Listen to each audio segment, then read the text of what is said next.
A dad threw a plate at me on Livestream. "Give your brother the apartment," he screamed. But Grandpa walked in, took my side. Now they're crying.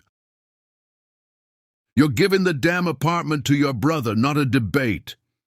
You don't get to decide that anymore, Dad." "The hell I don't!"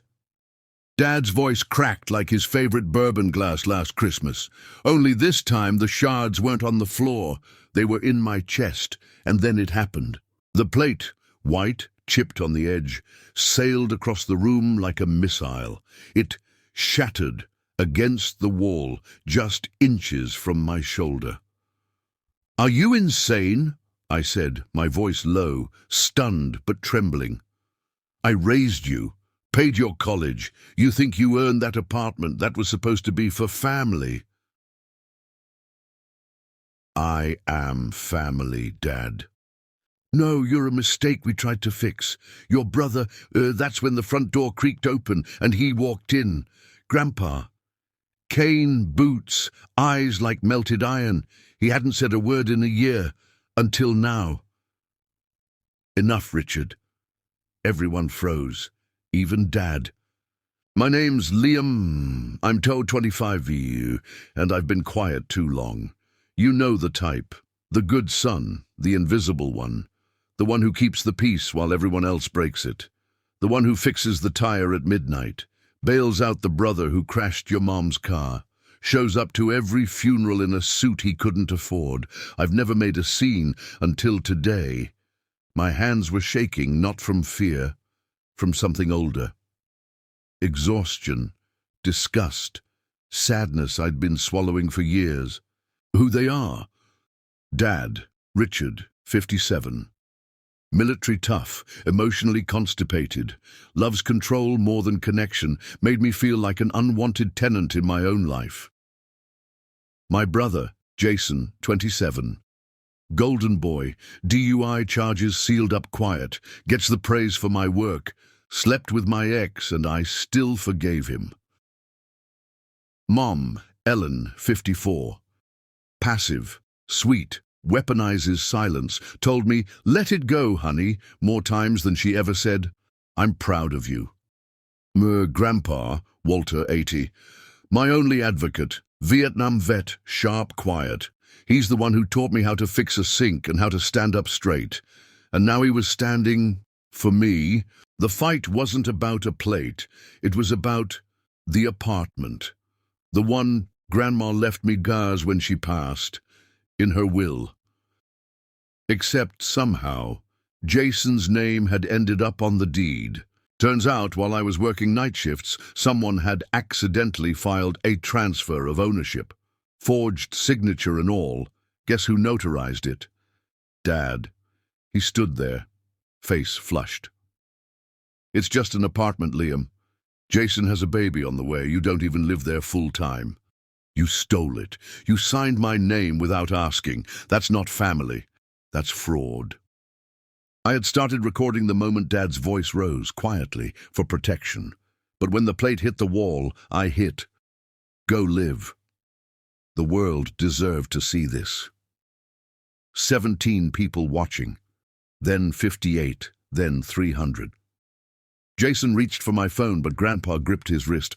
"Sit down," he said. My voice cracked as I spoke to the room, and to the camera. This is what they do. When you speak up, when you stop taking scraps." I saw Mom's face twist, not with shame, but fear, not for me, for what people would think.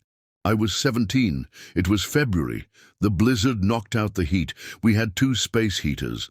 I gave mine to Jason. He was sick. Mom begged. I slept in the garage with the dog. Got pneumonia. Missed a scholarship interview. No one visited me in the hospital. No one said thank you. When I came home, Mom just said, "We all make sacrifices, Liam. But not all of us are remembered for them."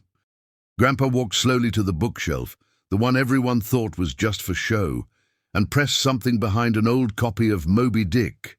A panel slid open. A small wall safe. He turned to me. "Come here, son." I hadn't heard him call me that in years. Inside was a manila folder.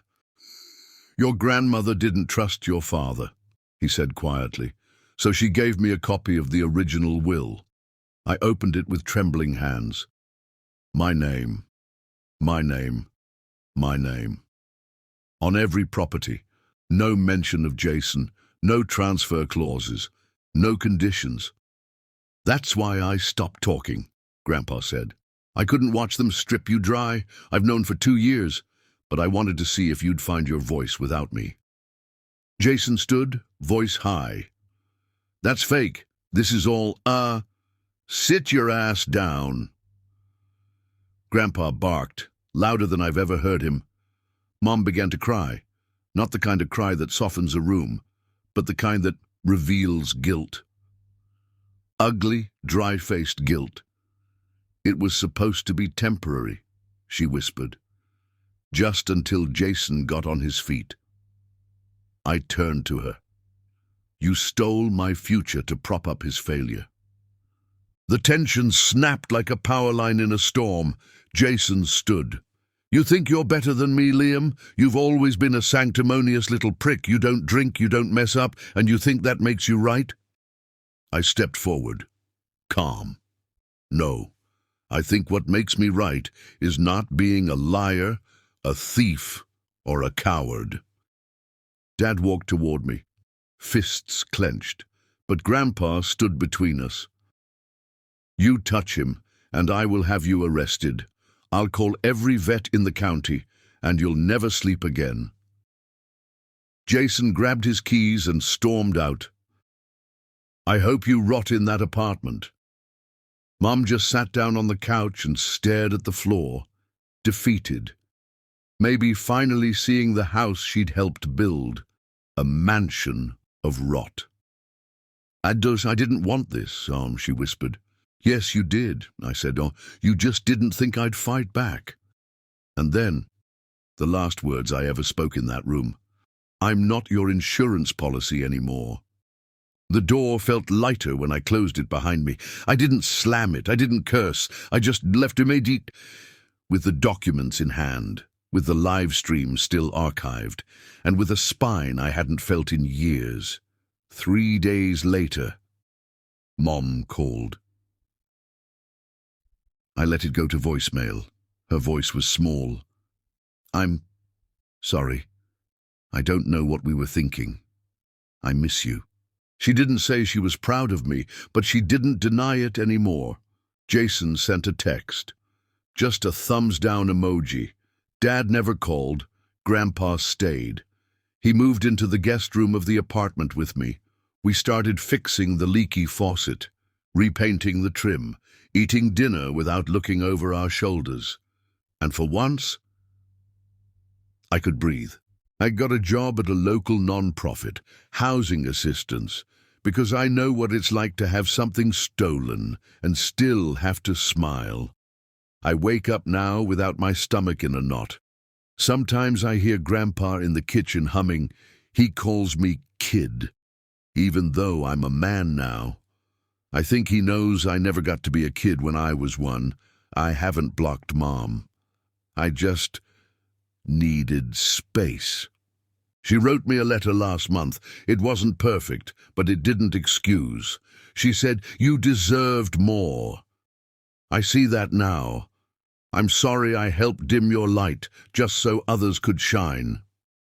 That meant something. Maybe not everything, but something. Jason, still bouncing between jobs. He never apologized, but that's not mine to carry. The apartment. It's mine. Legally, emotionally, morally. But the real win? I'm not begging to be believed anymore. I spoke and they heard me, even if it broke them, because sometimes healing comes through fracture, not denial.